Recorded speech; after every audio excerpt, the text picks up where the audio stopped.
Mis amados y queridos hermanos, necesitamos que se inscriban, den joya, compartan y comenten en nuestro canal, así llegaremos a los que más necesitan un confort espiritual en sus vidas. San Eulogio de Córdoba. Doctor, obispo y mártir.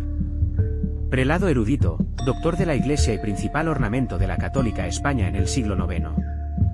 Habiendo combatido firmemente los errores de la época mozárabe, su vida fue coronada por la palma del martirio. Plinio María Solimeo. Para que comprendamos bien el contexto en el cual San Eulogio vivió, será útil tener presente algunos datos históricos.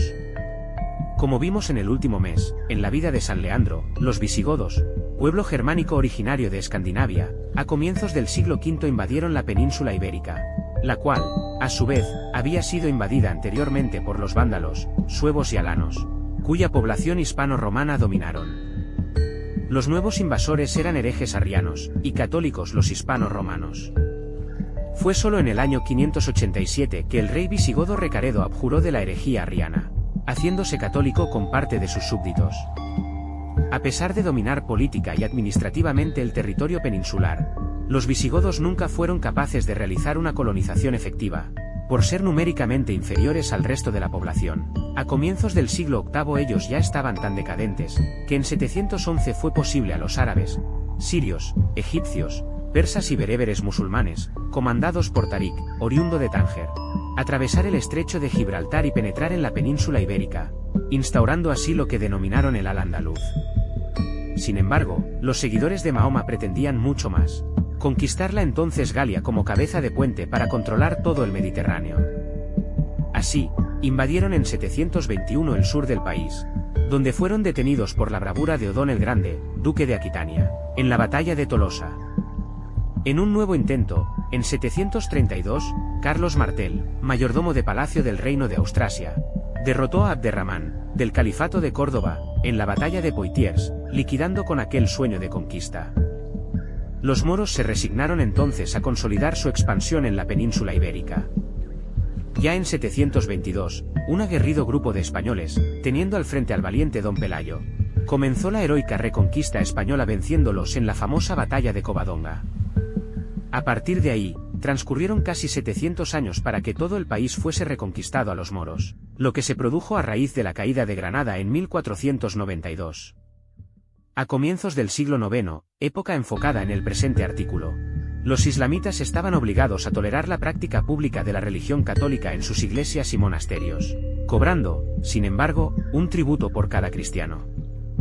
Así, la iglesia vivía una falsa paz bajo los ocupantes maometanos, lo que inducía a muchos católicos a una práctica acomodaticia y somnolienta de la religión. Firmeza en la oposición a los musulmanes. Fue en ese contexto histórico que a comienzos del siglo IX nació San Eulogio. Sus padres eran nobles y ricos, pertenecían a la antigua nobleza hispano-romana y se conformaban en todo con la ley de Dios y las leyes de la Iglesia. Por eso, dieron a sus hijos una educación eximiamente católica para enfrentar las influencias indeseables, arriana, de parte de los visigodos, y musulmana, proveniente de los árabes. Para que se tenga una idea de la relativa paz religiosa que los árabes se veían entonces obligados a mantener, considérese el hecho de que uno de los hermanos de Eulogio era funcionario de la administración mora, mientras que otros dos ejercían libremente el comercio, y una hermana, Anulona, había profesado en un convento. Según narra su biógrafo, Eulogio recibió su primera instrucción de un abuelo. Este le inculcó, junto con la fe católica, un firme rechazo a los musulmanes, a quienes calificaba de enemigos del Dios verdadero. El niño continuó sus estudios en el colegio sacerdotal de la Basílica de San Zoilo. Entró después en la escuela del sabio y virtuoso abad Esperaindeo, que en aquel tiempo endulzaba de prudencia a todos los límites de la bética, como observa el primer biógrafo del santo. En aquella escuela el santo obtuvo considerables progresos en la ciencia y en la virtud. Eulogio inició entonces una entrañable amistad con Álvaro Paulo, un rico burgués cristiano de ascendencia judía conocido después como Álvaro de Córdoba, apasionado como él por las obras de San Isidoro de Sevilla, el santo y erudito español del siglo VII. Álvaro escribió el año 860 la vida de su amigo en el libro titulado Vita vel Passio divi Eulogii. A los 25 años Eulogio fue ordenado sacerdote y se integró al clero de la iglesia de San Zoilo. Pasó entonces a dividir su tiempo entre la contemplación y la cura de almas. Escritor elegante y sapientísimo. Álvaro de Córdoba describe así a su gran amigo. Era un varón que sobresalía en todo linaje de obras y merecimientos, que a todos socorría en proporción de sus necesidades, y que aventajando a todos en ciencia, se tenía por el menor entre los menores. Su rostro era claro y venerable, su palabra, elocuente, sus obras, luminosas y ejemplares. Escritor elegante y sapientísimo, él alentaba a los mártires y componía sus elogios. Catedral de Córdoba, España. Sus notas autobiográficas muestran a un hombre profundamente religioso, con auténtico espíritu del catolicismo. El sentimiento de su indignidad ante Dios lo llevaba a prorrumpir en lamentaciones. Al considerar su elevación al sacerdocio, decía: Señor, yo tenía miedo de mis obras. Mis crímenes me atormentaban. Veía su monstruosidad, meditaba el juicio futuro y sentía de antemano el merecido castigo. Apenas me atrevía a mirar al cielo, abrumado por el peso de mi conciencia. ¿De qué crímenes en su humildad se acusaba? En sentido contrario, Álvaro Paulo afirma: todas sus obras estaban llenas de luz. De su bondad, de su humildad y de su caridad podía dar testimonio el amor que todos le tenían. Su afán de cada día era acercarse más y más al cielo, y gemía sin cesar por el peso de la carga de su cuerpo.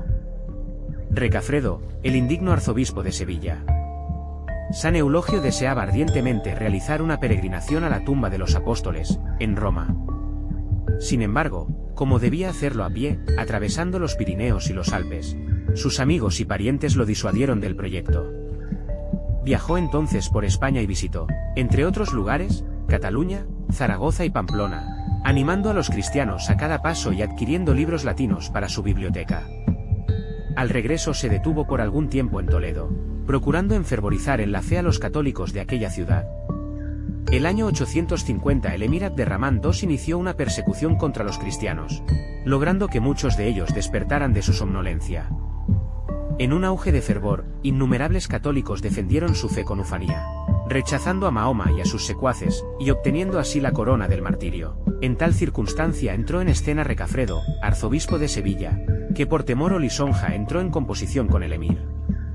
A pedido de este, el indigno prelado comenzó a anatematizar a los mártires, calificándolos de fanáticos y perturbadores de la Iglesia y de la sociedad. Él mismo fue el causante de la prisión del obispo de Córdoba y de varios de sus sacerdotes, entre ellos San Eulogio, a quien acusaba de animar y fortalecer a los mártires voluntarios. ¿Cuántos seguidores tiene hoy Recafredo? Temiendo una rebelión, Abderramán tomó severas medidas contra los cristianos, mandando decapitar en el acto a quien se atreviera a hablar con desprecio de Mahoma. El resultado, según narra el propio San Eulogio, fue que, aterrados por la cólera del tirano, todos cambiaron de parecer con una volubilidad inaudita y empezaron a maldecir a los mártires. Urna de plata que guarda las reliquias de los llamados santos mártires de Córdoba, Iglesia de San Pedro de Córdoba.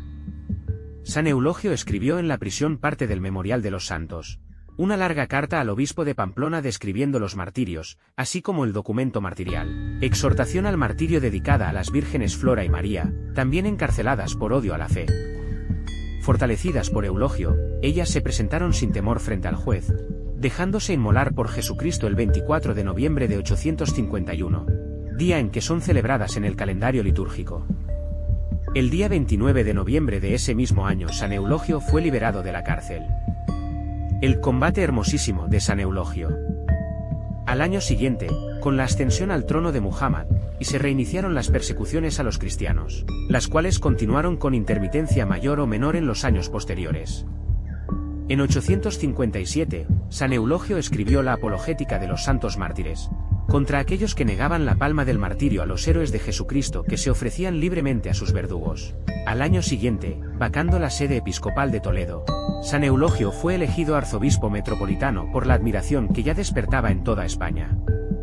Mientras tanto, su incansable actividad y proselitismo causaba gran indignación entre los visires. Fue entonces que Leocricia, joven musulmana convertida al catolicismo, procuró su asistencia. El santo la confió a los cuidados de su hermana, que llevaba vida consagrada. Habiendo descubierto los padres de la joven el paradero de su hija, Eulogio y Leocricia fueron apresados. El prestigio personal de Eulogio y su dignidad de arzobispo electo de Toledo condujeron al propio emir a juzgar su caso. El santo hizo entonces una larga y ardiente defensa del cristianismo, llegando a invitar a sus jueces a adorar al único y verdadero Dios. Esta valiente actitud hizo que los jueces lo condenaran a muerte por decapitación. Álvaro de Córdoba comenta así el martirio del santo: este fue el combate hermosísimo del doctor Eulogio. Este es su glorioso fin, este su tránsito admirable. Eran las 3 de la tarde de un sábado, 11 de marzo de 859. San Eulogio dejó una valiosa información sobre la doctrina íntegra que defendió, de la cultura intelectual que propagó, del encarcelamiento y padecimientos que sufrió. En una palabra, sus escritos muestran que siguió al pie de la letra la exhortación de San Pablo: sed imitadores míos como yo lo soy de Cristo. Hora versión. Corría el año 859. Los fieles cristianos recogieron sus restos y los sepultaron en la iglesia de San Zoilo. En el año 883 fueron trasladados a Oviedo y allí se conserva su urna en la Cámara Santa de esta ciudad. 8 de enero de 2022. Francisca Abad Martín. Eulogio nació hacia el año 800, en el seno de una familia cristiana, que se había mantenido fiel a sus creencias, en medio de la apostasía general, motivada por la presión que sobre los cristianos ejercían los dominadores musulmanes. Además de la instrucción religiosa que había recibido de su familia, siendo su abuelo su primer educador, acudió a la comunidad de sacerdotes de San Zoilo.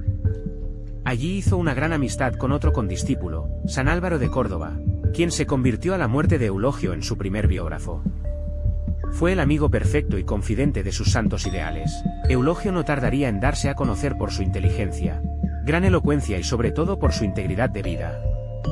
Siente el deseo de ir a Roma como peregrino y en el 845 emprende el viaje, pero ante las dificultades que encuentra para atravesar los pasos fronterizos hacia Francia, desiste de su empeño y se dedica a visitar monasterios. Regresa a Córdoba cargado de libros que le habían ido regalando en los monasterios por los que pasaba. Su ilusión era fomentar los estudios, crear escuelas, formar librerías. Soñaba con defender la religión de sus padres y resucitar el sentimiento nacional, compartiendo con los demás todo lo que había aprendido. San Eulogio de Córdoba, el apóstol de la mozarabía. Pasada la primera juventud y ya con 25 años es ordenado sacerdote, entrando a formar parte del Colegio de Sacerdotes de San Zoilo.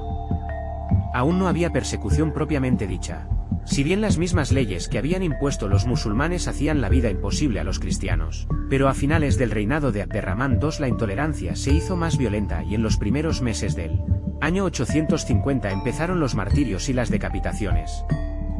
Los cristianos más fervorosos protestaron ante el cadí, pero solo lograron ser torturados y degollados.